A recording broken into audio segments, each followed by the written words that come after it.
प्रयास होना चाहिए। वैसे हम लोग कोशिश करें, होगा तो ये काम गुरु की दया से वे ही दया करेंगे, और उनकी दया है, उनके आदेश में शक्ति है, इसीलिए परिणाम, इसीलिए रिजल्ट है। हम लोग कहाँ जाते हैं, कितनी जगह जाते हैं, या आप ही कितना जाते हैं, लेकिन इतने लोग चल रहे हैं, इतनी चर्चाएं चल रही हैं, लोग जी जान से चल रहे हैं। हमने एक दिन कहा था, देवघर में बैठा बैठा मैंने बोल रहा था कि अब कोई क्या करेगा, इतने लोग तो चल रहे हैं, बड़ी ईमानदारी से चल रहे हैं, अपना खर्चा करके चल रहे हैं, परेशानियां उठा के चल रहे हैं, और दुख में चल रहे हैं। इंसान तो दुख में होगा ही होगा, परेशानियों में होगा ही होगा। कोई भी इंसान आपको ला दिए जो परेशानियों में नहीं है, किसी किसी तरह की परेशानी उसको होनी ही होनी है, तब भी चल रहे हैं। अब हम लोग क्या करें, अब देखे थे हम बचाएं कि महादेव दया करें। ये भैया दो पांव पर अगर हम आप खड़े हो गए, हिसाब सुनाया है। एक बार मोहम्मद साहब से पूछा, अली ने, मोहम्मद साहब से, पैगंबर से, अली उनके भतीजा भी थे और उनके साथ रहते भी थे। अली ने पूछा पैगंबर से कि पैगंबर आप कहते हैं कि 5 वक्त नमाज पढ़ो, फिर कहते हैं खुदा से रहम की भीख मांगो। अरे रहम से होना है तो होना है, या अगर नमाज पढ़ने से होना है तो होना है। ये दोनों आपस में लड़ने वाली बात कैसे कर रहे हैं? खुदा से रहम की भीख मांगो, 5 वक्त नमाज पढ़ो। अरे भैया जब खुदा की रहम से होगा तो फिर नमाज पढ़ने की क्या जरूरत है, और जब नमाज से होगा तो फिर रहम की क्या जरूरत है?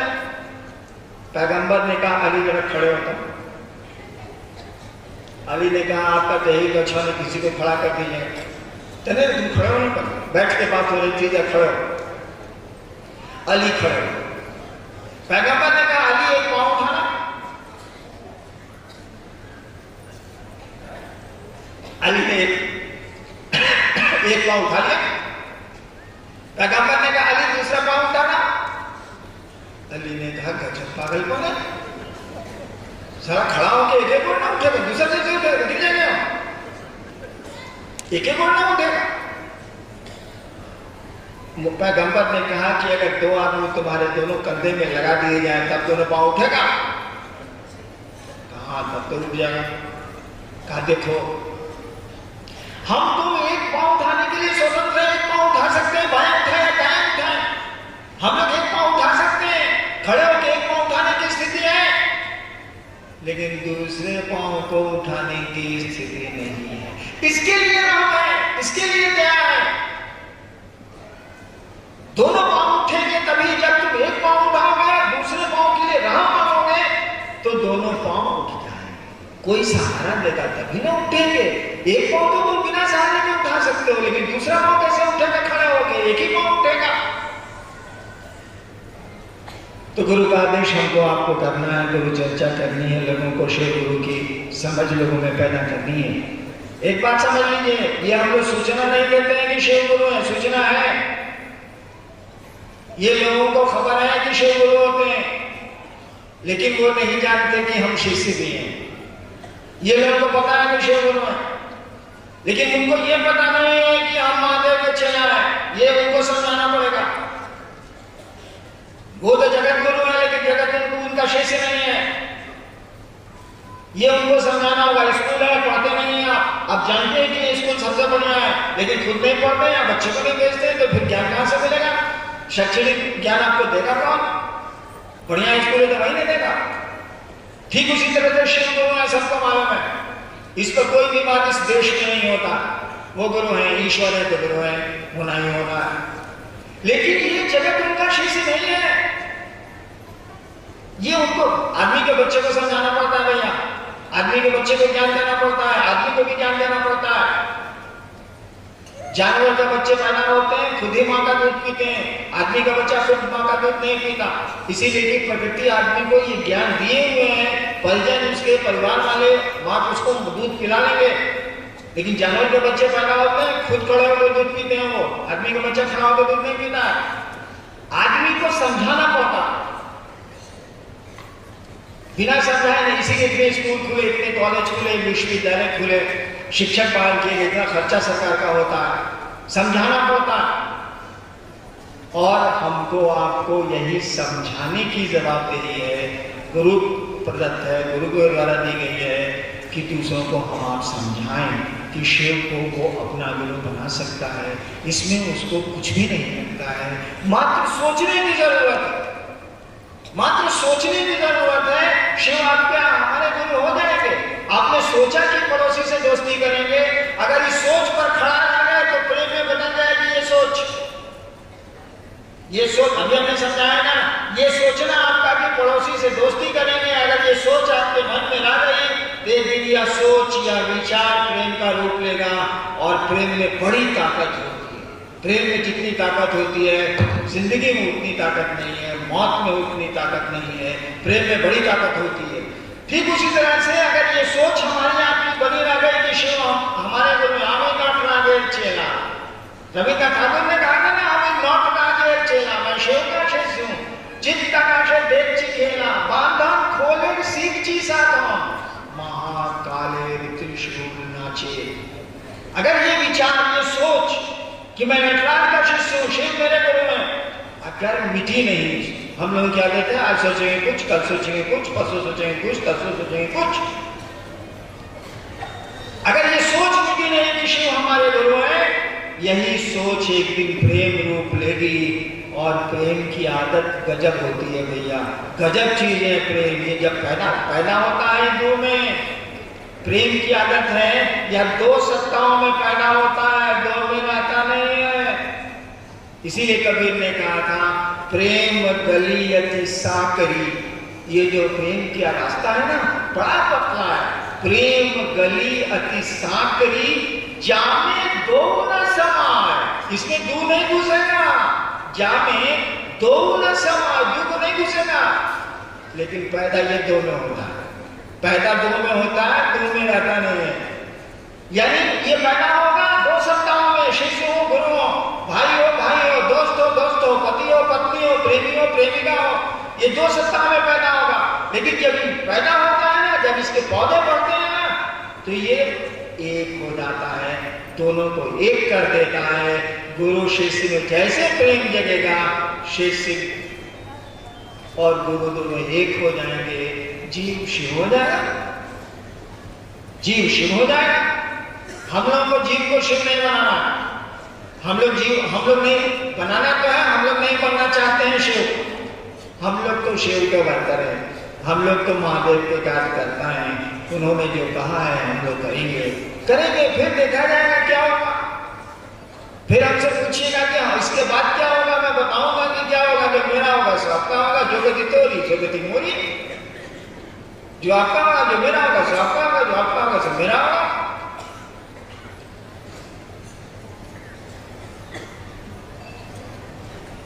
तो इस कार्य को तेज करना है, संकल्प के साथ करना है। संकल्प कमजोर नहीं हो, इसके लिए गुरु की दया मांगनी है। हाँ, तो मैं कह रहा था कि मैंने महादेव से कहा, जो ही मेरा महादेव है, जो ही मेरी बोली है, जो ही मेरा कहने का तरीका है, सबका अलग अलग है। मैंने महादेव से कहा कि अब क्या करें, हम लोग से न बताइए। एक टांग तो हमको लग रहा है कि उठा लिए, अब दूसरा टांग उठेगा तो बहुत से गिर पे जाएंगे। अब को इतना नहीं बुझाता है, खड़ा होकर एक गोड़ न उठेगा, दूसरा वाला नहीं उठेगा भैया। हमको लग रहा है कि हमारे बहुत गुरु भाइयों ने एक टांग उठा लिया, अब दूसरा टांग के लिए तब आप ही पर हम लोग खड़ा है कि आप दया जल्दी जल्दी करिए जरा सा, तब दोनों टांग न उठेगा, नहीं तो दोनों टांग तो उठने वाला नहीं। ये विषय मेरा है, छोड़ दीजिए। ये विषय महादेव का है, छोड़ दीजिए। दया उनको करनी है, हम लोग फरियाते रहेंगे, छोड़िए। लेकिन हम लोगों को जो उनका आदेश है, हम लोगों को करना है, हम लोग करेंगे। बहुत बढ़िया बरखा ने कहा कि चौथी युवा शिष्य संगोष्ठी हो तो विश्व का कोई हॉल ही नहीं रहे जो हम लोगों की संगोष्ठी उसमें हो सके। अभी भी अब इतना एशिया का नामी हॉल है, ये पूरा पैक है। अब बताइए तीसरी चौथी संगोष्ठी हम लोग कौन हॉल में जाके करें? अभी ये संकट पैदा हो रहा है, और ऐसा होना भी चाहिए कि एक एक घर शिव चर्चा का स्थल हो, एक एक व्यक्ति शिव का शिष्य हो। क्या जरूरत है संगोष्ठी की, क्या जरूरत है महोत्सव की? कोई बात नहीं है। लोग शिव को गुरु माने, शिव को कण कण में रहते हैं, वो तो कहाँ नहीं है। वो कोई जरूरत नहीं है मीटिंग की, कुछ नहीं है, वो गुरु बहुत सक्षम है। लेकिन गुरु क्यों हो? हम आप चलने की मानसिकता में आए तब ना। इसीलिए कहा जाता है शिष्य को गुरुमुख होना पड़ता है, हमको आपको गुरुमुख होना पड़ता है। गुरुमुख माने मुहुआ हुई, मुंह से मुंह मिला तो गुरु जी से तो गुरुमुख हो गया ना, मनवा नहीं हुई, मुहुआ नहीं हुई।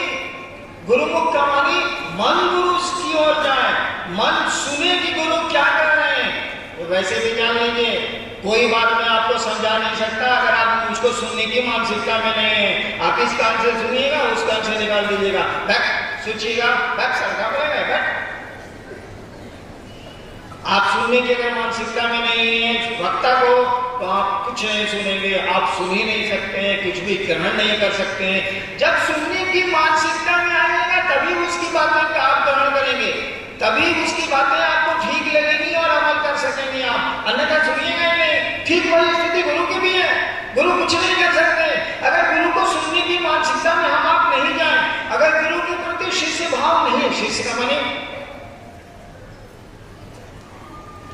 अंग्रेजी में बोलता तो बहुत आसान था, डिसिप्लिन, डिसिप्लिन से डिसाइपल। डिसिप्लिन शब्द है अंग्रेजी का, उसे डिसाइपल बनाया, यानी जो डिसिप्लिन को माने सो डिसाइपल। डिसाइपल का माने होता है कोई उसका गुरु है, इस शब्द का अर्थ ही होता है कोई उसका गुरु है, यानी जो गुरु का डिसिप्लिन माने से डिसाइपल, यानी गुरु जो कहते हैं सो करिए, तब आपने डिसिप्लिन माना तब आप डिसाइपल हैं। शिष्य शब्द का भी वही अर्थ होता है, संस्कृत के शस्त्र धातु से, बांग्ला संस्कृत भी वही है, शिष्य के शस्त्र धातु से शिष्य शब्द बना है। शस्त्र से बना है शासन, शस्त्र से बना है प्रशासन, उसी से बना है अनुशासन, उसी से बना है शिष्य। शिष्य का माने जो गुरु का अनुशासन माने। आपने हमने शिव को गुरु बना लिया है, वो कंगन पहले ऐसा 10 रुपए में तो मिलता है, बाजार में क्या कितना मिलता है नहीं जानते, सुनते हैं 10 रुपए में मिलता है। बाजार में वो कंगन पहन लिए कि भाई जी अपना महादेव के चल, हाँ महादेव के चल, बोली में तो बोल रहे हैं कि महादेव के चला, कंगनों को पहन लिए, नहीं होगा। शिष्य वही जो गुरु का अनुशासन माने। गुरु ने कहा इस काम को करो तो करो, करेंगे आप, मन से करेंगे, बेमन से करेंगे। याद करिए कि स्कूल में टास्क बनाते समय हम लोग क्या करते थे, डेरा में आए, खेलने का खत्म, समय खत्म हुआ, सलाह पढ़ने का समय हुआ, माई बाप दोनों आँख करे रहा है कि पढ़ो पढ़ो पढ़ो पढ़ो, बैठे हुए हिसाब बना रहे हैं, मने मन मास्टर को सोच रहे हैं कि साला कल उसको कुछ हो जाता है ना, तो इस साला को टसवा नहीं दिखाना पड़ता था।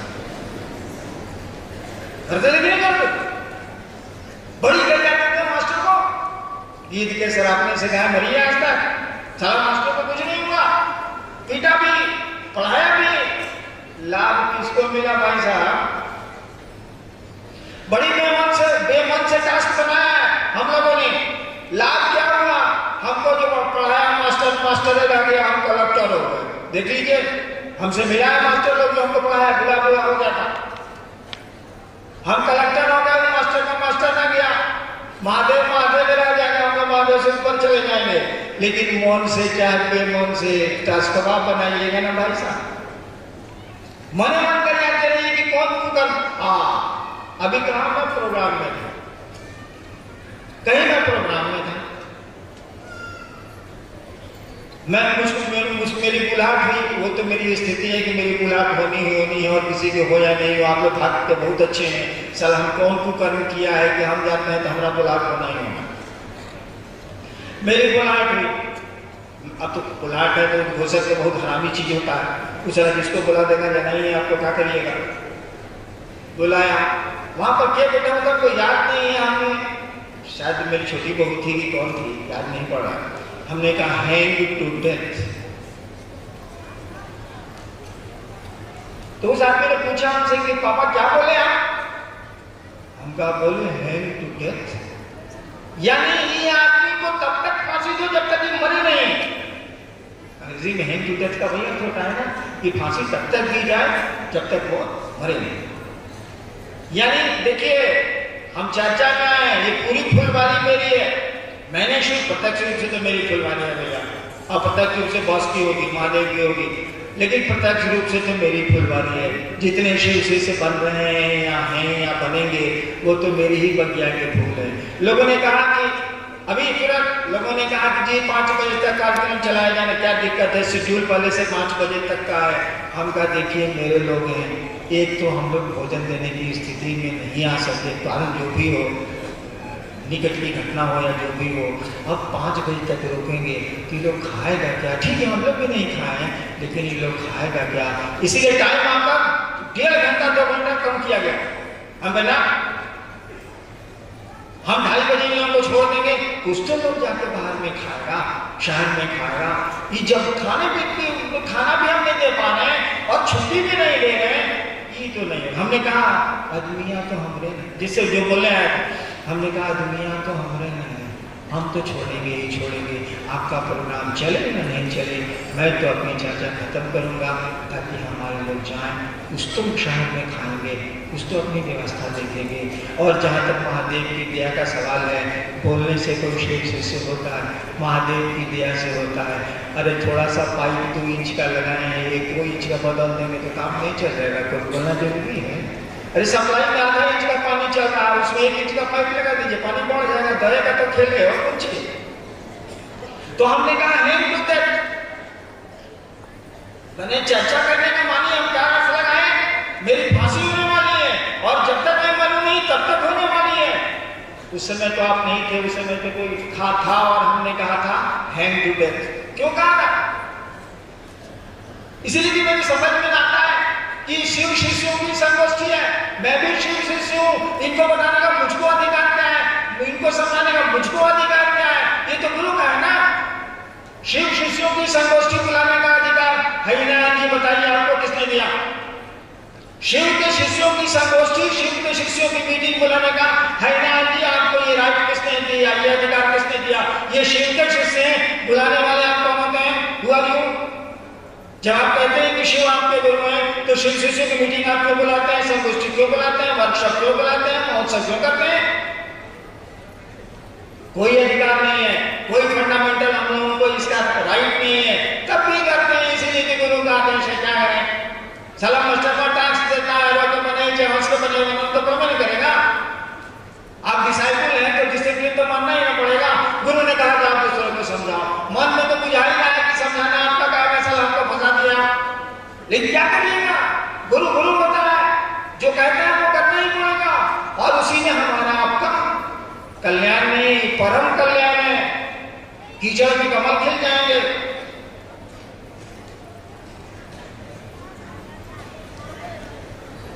घने काले बादलों में बिजली चमक जाएगी, लेकिन मन कहा करता है। तभी तो हरिनाम आप बोल के आते हैं टू डेथ। जब नीलम थी और मुझको महोत्सव में बुलाया जाता था तो इशारा से मैं करता था ऐसे, मेरी गर्दन कटने जा रही है, मेरी मौत होने जा रही है। क्यों करता था? इसीलिए कि भाई ये काम गुरु का है, मेरा थोड़ी है। गुरु ने शिष्य बनाएंगे कि शिष्य शिष्य को बनाएगा, मेरे माने लेकर पढ़ने के लिए पढ़ेगा कि माला का विद्यार्थी बुलाएगा, साला उसका भी काम थोड़े है।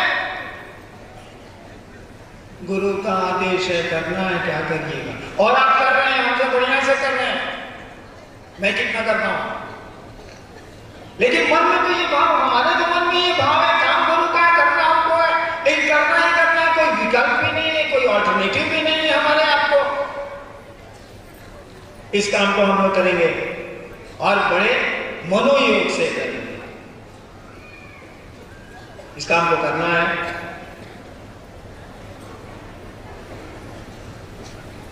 और कुछ बोलना है? आइए शिव के गुरु पर क्या बोला? सब तो महादेव ने चला। अब महादेव ने कहा है हमको, बोले हमारा महादेव भैया, हमारा महादेव की क्यों हो सकता है? हमको महादेव ने कहा है कि जो कहता है कि शिव मेरे गुरु में मेरा चला। इसीलिए कि हमने कहा था कि मुंह में से न हम कह सकते हैं कि शिव मेरे गुरु, मनवा कहाँ से है? सारा मनवा तो नोट को धरे हुए है, मेहरारू को धरे हुए है, घर को धरे हुए।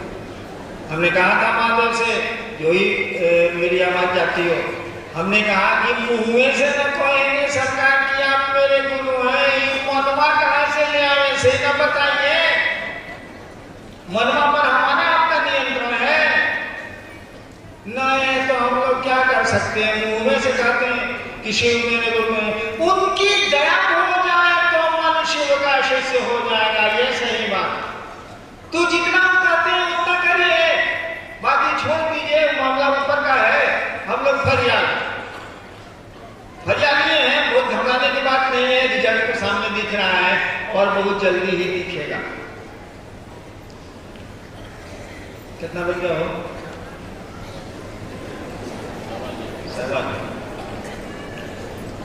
तो हमको लगता है कि 15 मिनट और कार्यक्रम चलेगा, 2:30 बजे खत्म होगा। लेकिन आप लोग यहाँ से निकलिएगा तो महादेव के चेला की तरह निकलिएगा। मैं आया था ना तो वहां पर इधर आने के लिए, सामने बैठने के लिए, हम सामने पूछते हैं, सामने बैठने के लिए लोग हल्ला करते हैं। आध्यात्मिक रूप से तो ठीक है, बिल्कुल सही है, लेकिन व्यवस्था के रूप में बिल्कुल गलत है। व्यवस्था, मैं अक्सर महोत्सव में कहता हूँ, जो लोग महोत्सव बहुत अटेंड करते हैं, भीड़ जहां 2 लाख 3 लाख की होती है, मैं अक्सर एक बात कहता हूँ, आपको भी सुनाता हूँ, सुन लीजिए, काम दे रहा, ताकि जो आए सब सजग शिव से यहाँ आए हैं, काम करते हैं।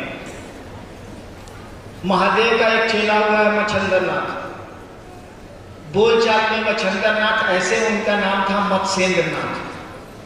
महादेव शिव के गुरु थे, शिव से हुआ है मत्स्येंद्रनाथ, पुकारू नाम है, बोलचाल का नाम है मच्छंदरनाथ। उन्हीं का एक शिष्य था गोरक्षनाथ, उनका पुकारू नाम है गोरखनाथ।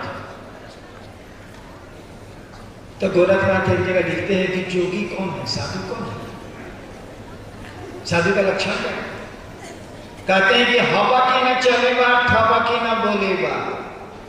मैंने हवा खबा के, तो भाई वहां से कह रहा था, कुछ जोर जोर से सुनाई पड़ा था, वो समझ में नहीं आ रहा था क्या बोल रहा है। हवा की न चलेगा, ठबा की न बोलेगा, न जल्दी जल्दी नहीं चलेगा, हवा खबा के नहीं चलेगा, उनका हवा वही चलता है। हवा की न चलेगा, उधर की भाषा है, हवा की न चलेगा, ठबा की न बोलीबा, धीरे धरीबा पांव, मन धीरे धीरे पांव बढ़ाएंगे। कहता है देवी को कैसा होना चाहिए, धीरे धरीबा पांव, गर्व न करीबा, सहजे रहीबा।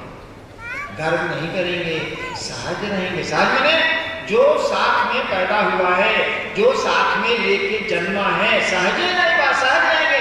पैदा हुए थे जैसे, वैसे ही सहज रहेंगे। कोई अहंकार नहीं, कोई ईर्ष्या नहीं, कोई द्वेष नहीं, कुछ नहीं। गर्व न करीबा, सहजे रहीबा, भणत गुणत राम। गोरखनाथ कह रहे हैं, भरत गुणत राम कह रहे हैं, हवा की न चलीबा, ठबा की न बोलीबा, धीरे धरीबा पांव, गर्व न करीबा, सहजे रहीबा, भणत गुणत राम। ये क्या बोला? महादेव का चेला नहीं, महादेव के चेला का चेला, शिव का प्राशिष्य, शिव से नहीं, प्राशिष्य। गोरखनाथ जब खिसिया रहे हैं अपने गुरु के सामने, तो कहते हैं मत्स्येंद्र गुरु, मुझ में पितामह गुरु तांडव कर रहे हैं। पितामह गुरु मैंने गुरु के दादा गुरु, मत्स्येंद्र गुरु, मुझ में पितामह गुरु तांडव कर रहे हैं। गुस्साए थे एक बार, अपने गुरु पर बिगड़ गए थे, कहानी लंबी छोड़ दी। यानी शिव के शिष्य का शिष्य बोल रहा है कि हवा की न चलेगा, ठबा की न बोलेगा, धीरे धरीबा पांव, गर्व न करीबा, सहजे रहीबा, भणत गुणत राम। तो आप लोग भी एकदम, ये तो शिव का चेला बोल रहा है, आप शिव के शिष्य हैं, आप लोग धीरे धीरे लोगों को जाने देंगे, फिर अपने निकलेंगे, पूरी व्यवस्था को एक सुंदरता देंगे, ताकि लोग कहें कि महादेव का चेला साला सही में साधु होता है। देखिए, और हर जगह हम लोगों ने किया है। अब तो मेरे लिए कहना बेकार हो गया, आप खुद ही करते हैं, हर महोत्सवों में करते हैं। 8-8 किलोमीटर की भीड़ रहती है, बनारस में थी ना, 8-8 किलोमीटर की भीड़ रहती है, और लोग आश्चर्यचकित हो जाता है, इतना लोग आया, सारा क्या इत्मीनान से आया, क्या इत्मीनान से चला। चलिए, मुझको अभी मैं बैठ रहा हूँ, मुझको अनुमति दीजिए, और ये युवा संगोष्ठी में आप आए, मैं आपको क्या दे सकता हूँ बताइए? एक चीज दूं, मैं शिव का शिष्य हरिंद्रानंद, मैं महादेव का चेला, मैं शिव का शिष्य हरिनारायण। आपको ये अनुमति देता हूं कि 3 साल की शिव शिष्यता जिनकी पूरी हो गई है, उनको अजपा जप का अधिकार मिल जाए, उसकी बाधा हट जाए। और ये